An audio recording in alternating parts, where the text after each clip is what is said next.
اردو دنیا کے ناظرین، نئی ویڈیو میں خوش آمدید۔ ناظرین، جو بائیڈن کے بارے میں جو سوچا جا رہا تھا وہ سب غلط ثابت ہوا۔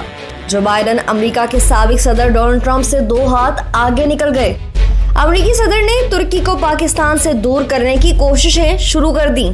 آخر کیوں امریکہ کو پاکستان اور ترکی کی دوستی برداشت نہ ہوئی؟ پاک فوج خطرناک ترک ہتھیار سے محروم ہو گئی۔ بائیڈن نے ایسا کیوں کیا؟ اس کی تفصیل ہم آپ کو ویڈیو میں آگے چل کر بتائیں گے۔ ویڈیو میں آگے بڑھنے سے پہلے ناظرین، اگر آپ نے ہمارے چینل اردو دنیا کو سبسکرائب نہیں کیا تو جلدی سے جائیں سبسکرائب کر لیں، گھنٹی کے بٹن کو بھی لازمی دبائیں تاکہ آپ کو دنیا کی دلچسپ معلومات سے بھرپور ہماری ویڈیو سب سے پہلے پہنچے۔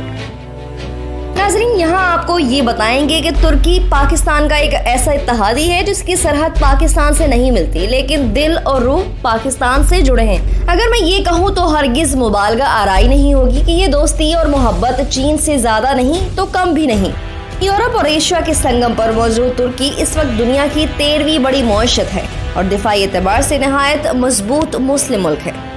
اس کا اندازہ یوں لگایا جا سکتا ہے کہ نیٹو میں امریکہ کے بعد سب سے زیادہ فوجی ترکی کے ہیں، جن کی تعداد لاکھوں میں ہے۔ ترکی کسی نیوکلیئر تنازع کی صورت میں نیٹو کے ایٹمی ہتھیار بھی استعمال کرنے کا حق رکھتا ہے۔ کئی دیگر شعبوں میں ترکی پاکستان کی معاونت کر رہا ہے، خصوصاً پنجاب کے بڑے بڑے شہروں لاہور، راولپنڈی، فیصل آباد میں کئی منصوبے ترکی کے تعاون سے چل رہے ہیں، لیکن یہ تعاون ابھی ویسا نہیں جیسا کہ ہونا چاہیے۔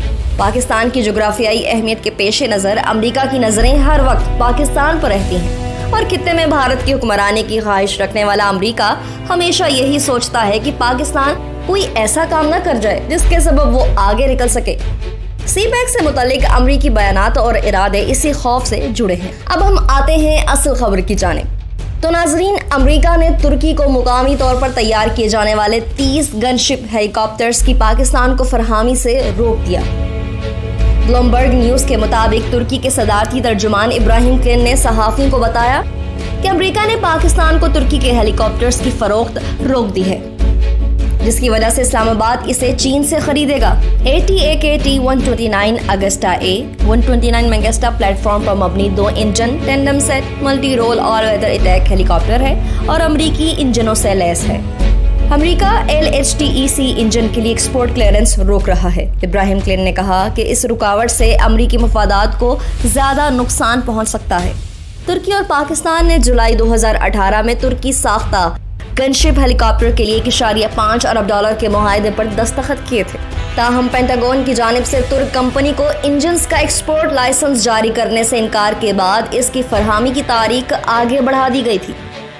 ترک عہدیدار نے ترکی پر امریکی پابندیوں کے اثرات کے بارے میں صحافیوں کو بریفنگ دیتے ہوئے امریکی رکاوٹ کا ذکر کیا، جس سے انقرہ نے روس سے S-400 میزائل خریدنے کا فیصلہ کیا تھا۔